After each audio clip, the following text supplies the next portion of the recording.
En gros, le concept et la discussion, pour la faire courte, c'est de partir d'un rêve, puisque les transformers, c'est un rêve, et le fait de dire si et si.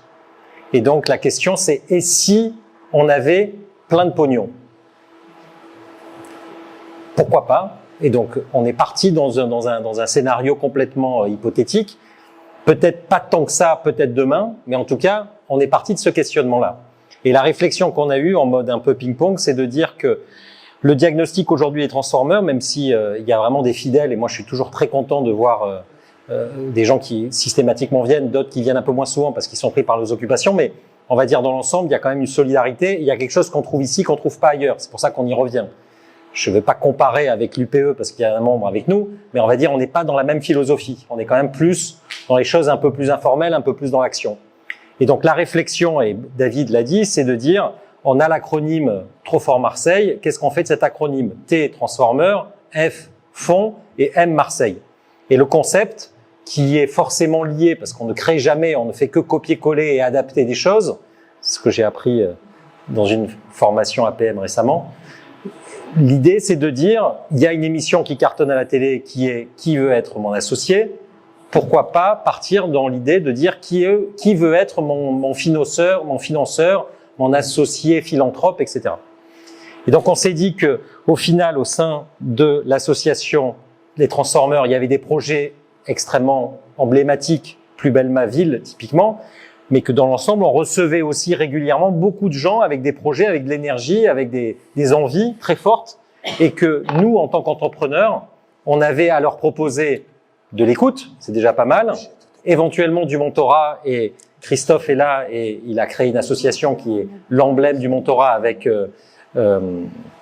l'association Entrepreneurs pour la planète, excuse-moi, je l'avais, mais donc on est sur ce registre, et éventuellement, pour le coup, de trouver le petit twist qui va bien, qui est de dire, on pourrait éventuellement rajouter à cela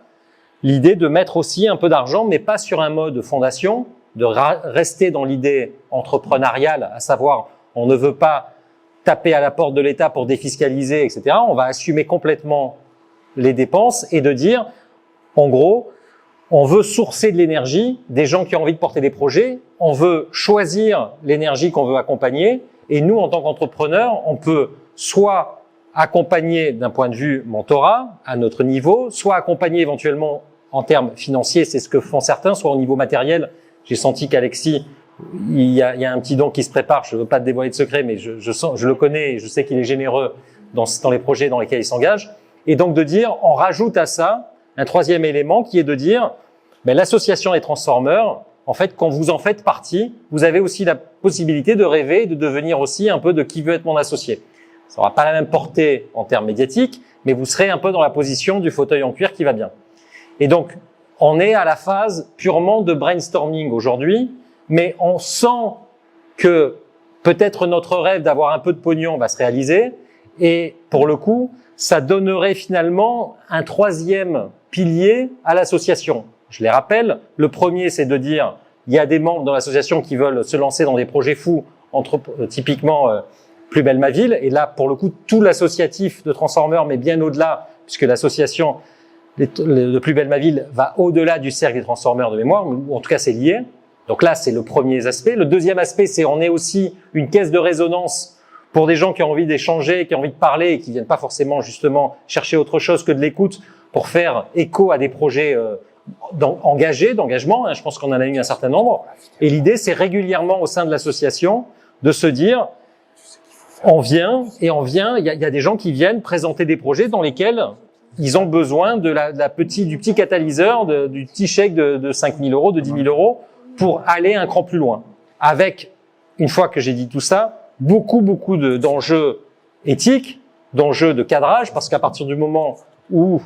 il y a de l'oseille, il y a forcément,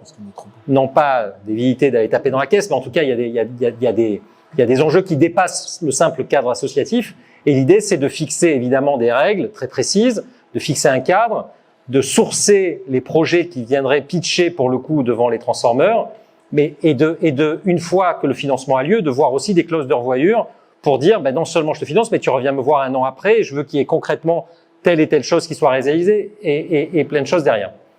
Donc j'avais dit 5 minutes, je suis à 5 minutes 33, mais voilà un peu l'idée un peu folle qui a émergé du bureau là, il y a un mois et qu'on m'a chargé en tant que petit nouveau de venir présenter devant vous. Merci. Bravo.